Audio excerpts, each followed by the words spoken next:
Since the last fiscal monitor in October 2024, global economic prospects have significantly deteriorated and risks to the economic outlook are elevated and tilted to the downside.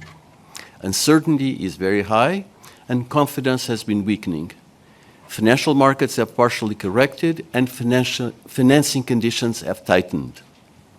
Global public debt is very high and rising. According to the WEO reference projection in 2025, it will rise above 95% of GDP. It is higher and growing faster than pre-pandemic. It will be approaching 100% of GDP by the end of the decade, surpassing the pandemic peak. But global numbers hide a wide diversity across countries. In the figure, every bubble represents a country. The larger the bubble, the larger the country's GDP. The figure shows debt levels on the vertical axis and debt growth on the horizontal axis compared to pre-pandemic. The higher the bubble in the figure, the more debt has increased compared to 2019. 119 countries are above the horizontal axis. For these countries, public debt is higher than pre-pandemic. The further to the right in the figure, the faster debt grows compared to pre-pandemic trends. Bubbles, as you can see, are all over the chart. That illustrates a wide diversity across countries. Therefore, fiscal policies must vary in line with country-specific factors and circumstances. But in the face of turbulent and threatening times ahead, resilience is needed everywhere. Countries should redouble efforts to keep their own fiscal house in order. Let's zoom in on the right top quadrant. Countries in the quadrant have public debt higher and rising faster. This group includes 59 countries. That is about 1/3 of the 175 countries in the chart. But their economies represent 80% of world GDP. Their economic weight makes them the main drivers of global trends. You can see many large bubbles in this quadrant. No surprise.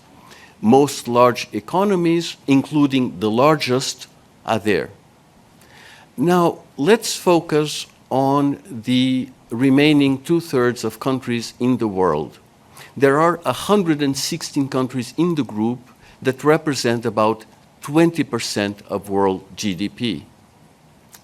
In the chart that you're looking at, the blue line represents all countries except for the 59 that I have mentioned before.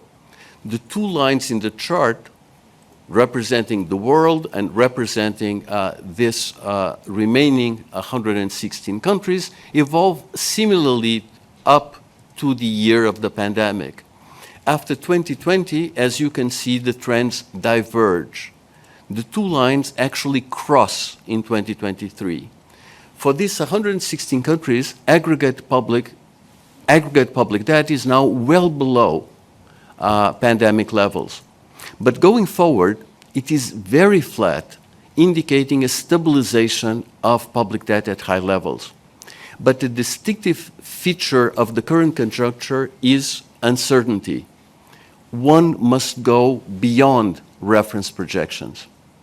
In the words of the managing director, trade policy uncertainty is off the charts.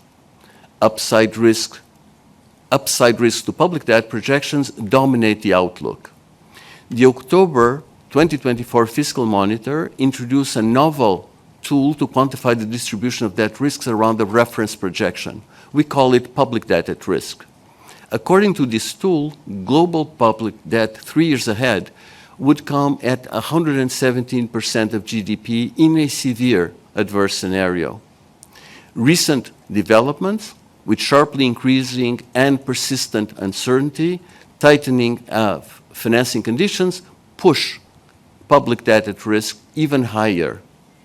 In a fast-changing and perilous world, ministers of finance must act urgently and decisively. They face stark trade-offs and painful choices. Policymakers should invest their political capital in building confidence and trust. That starts with keeping their own houses in order. That is especially important in a situation that tests the resilience of individual economies, not to mention the entire system. Putting house in order involves three policy priorities.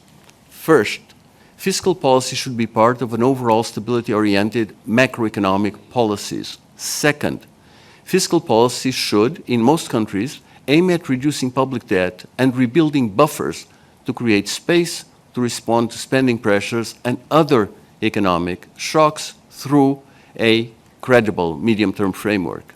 Third, fiscal policy should, together with other structural policies, aim at improving potential growth, thereby easing policy trade-offs. In these times of high uncertainty, fiscal policy must be an anchor for confidence and stability that contributes to a competitive economy, delivering growth and prosperity for all. Ministers of finance must build trust, tax fairly, spend wisely, and take the long view.